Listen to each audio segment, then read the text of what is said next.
Doctor, muy buenas tardes. Mi nombre es Guido Valencia de la ciudad de Puyo, estudiante de Derecho de tercer nivel.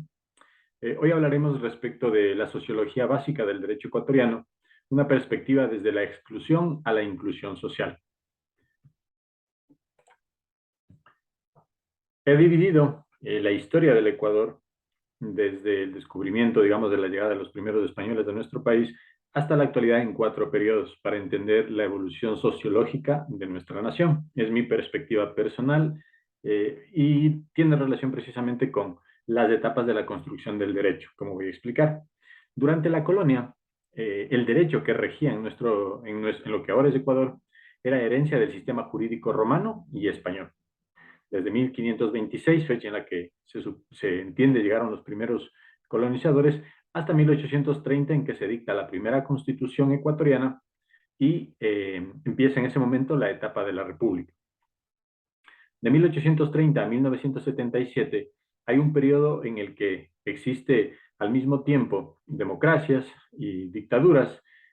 Cada una de ellas va dictando nuevas constituciones. En este periodo aproximadamente se dictaron 17 constituciones y es un periodo en el que, además de la herencia anterior, romano-española, se empieza a generar material jurídico propio del país. En 1977 se dicta la constitución redactada por la dictadura y que da paso al periodo de democracia vigente hasta la actualidad. Este periodo, 1978-1979, es el inicio del actual periodo de democracia y la Constitución estuvo vigente hasta el 98, en que se aprobó la Constitución que incluyó como novedad un incipiente pluralismo jurídico, atendiendo precisamente a la participación en el quehacer jurídico de las comunidades, pueblos y nacionalidades indígenas. Y llegamos a la Constitución del 2008, que es la Carta Magna que nos rige, la cual adicionalmente al pluralismo jurídico ya reconocido como tal, crea también este derecho adicional, los derechos de la naturaleza, como una novedad. Desde 1978 hacia acá hay un gran influjo, una gran influencia de la normativa de derechos humanos internacional sobre la construcción jurídica del país. Desde este punto de vista, entonces, vamos a analizar la legislación, cómo se construyen las leyes en el Ecuador y cómo precisamente esas leyes son dictadas por los grupos dominantes. Analizando las constituciones que se han escrito a lo largo de estos 192 años de vida republicana, para dictar las leyes, para construir las constituciones y a partir de ahí las normas, pues justamente ha habido ciertos parámetros mínimos que debían cumplir quienes podían representar a los ciudadanos y ciudadanas en la construcción de estas leyes.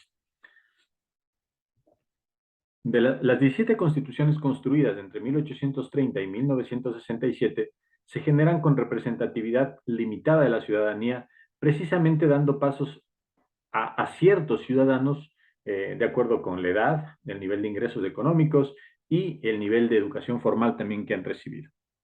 En 1861 apenas se permite el voto universal. Sin embargo, la ciudadanía, que era el requisito para el voto universal, tenía limitaciones con respecto al nivel de educación. En 1869 se decreta la exclusión de la ciudadanía a quienes no profesen la religión oficial. En 1929, 99 años después de fundarnos como república, se permite el sufragio femenino y en la Constitución de 1944 se incluye por primera vez un representante de los indígenas con capacidad de voz y voto.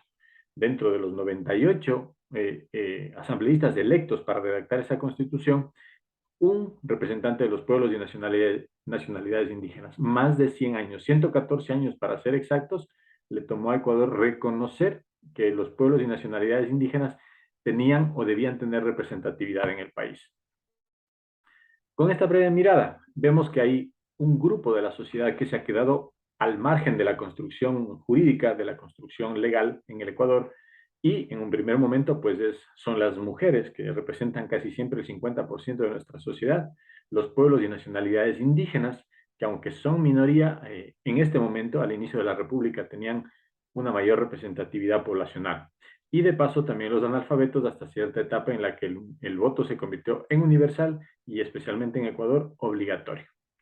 En la aprobación del contexto constitucional también no siempre se realizó por consulta popular o referéndum, sino que simplemente eran los asambleístas quienes aprobaban, o los constituyentes quienes aprobaban la Constitución, y entraba a regir. Desde 1869 hacia acá se desarrolla esta tarea como una tarea democrática compartida.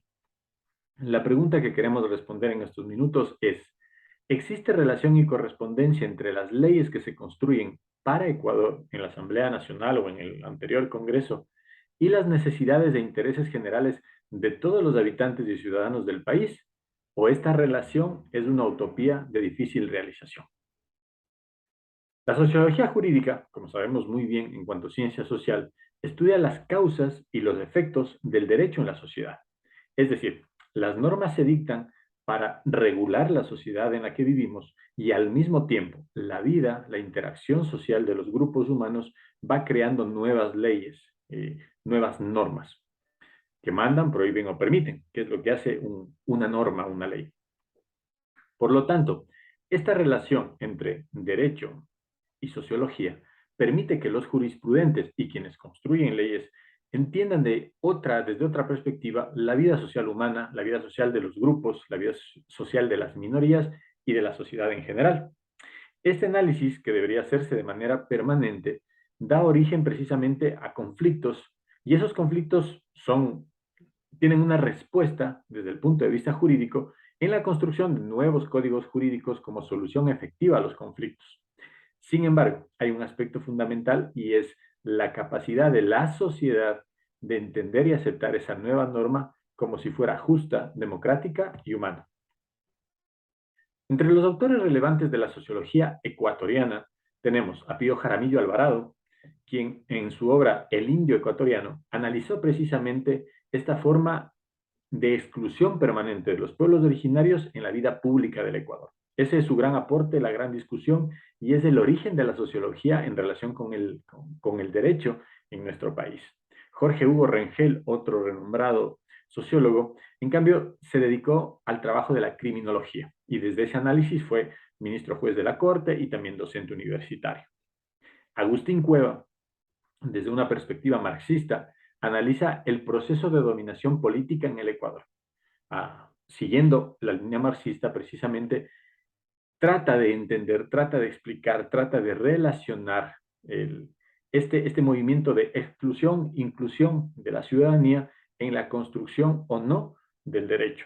De ahí el término dominación política, porque la dominación siempre se da entre alguien que domina y alguien que es dominado. Otros autores que resaltan en el análisis que queremos hacer están Campuzano, quien distingue tres etapas en la sociología en el país: una protosociología, sin método ni área de investigación como tal; la institucionalización universitaria de la sociología de 1960 en adelante con la creación de las escuelas de sociología en las universidades; y él entiende un extravío en las décadas del 80 y 90 con la generación de profesionales que eran muy técnicos, pero sin conexión social, y por lo tanto aportaban muy poco a la construcción de una mejor sociedad desde el punto de vista sociológico. Campuzano, precisamente, en su pensamiento jurídico, tiene una idea, y es que en la construcción social del Ecuador hay un concepto de inferioridad social y o mental del indio. Por lo tanto, de ahí surge la exclusión de los indígenas, de los pueblos y nacionalidades originarios, desde un inicio hasta hace muy pocos años, como vamos a ver más adelante. García, en el año 2020, nos ayuda a preguntarnos si el derecho en nuestro país es resultado o expresión de la voluntad popular, y añadir incluso si esta relación es real o utópica. Esta relación, de hecho, se empieza a construir en 1992 con el gran levantamiento indígena que celebraba los 500 años del encuentro entre Europa y los pueblos originarios de América. Recordemos que España traía la herencia del Código Romano, y también traía los cambios que realizaron como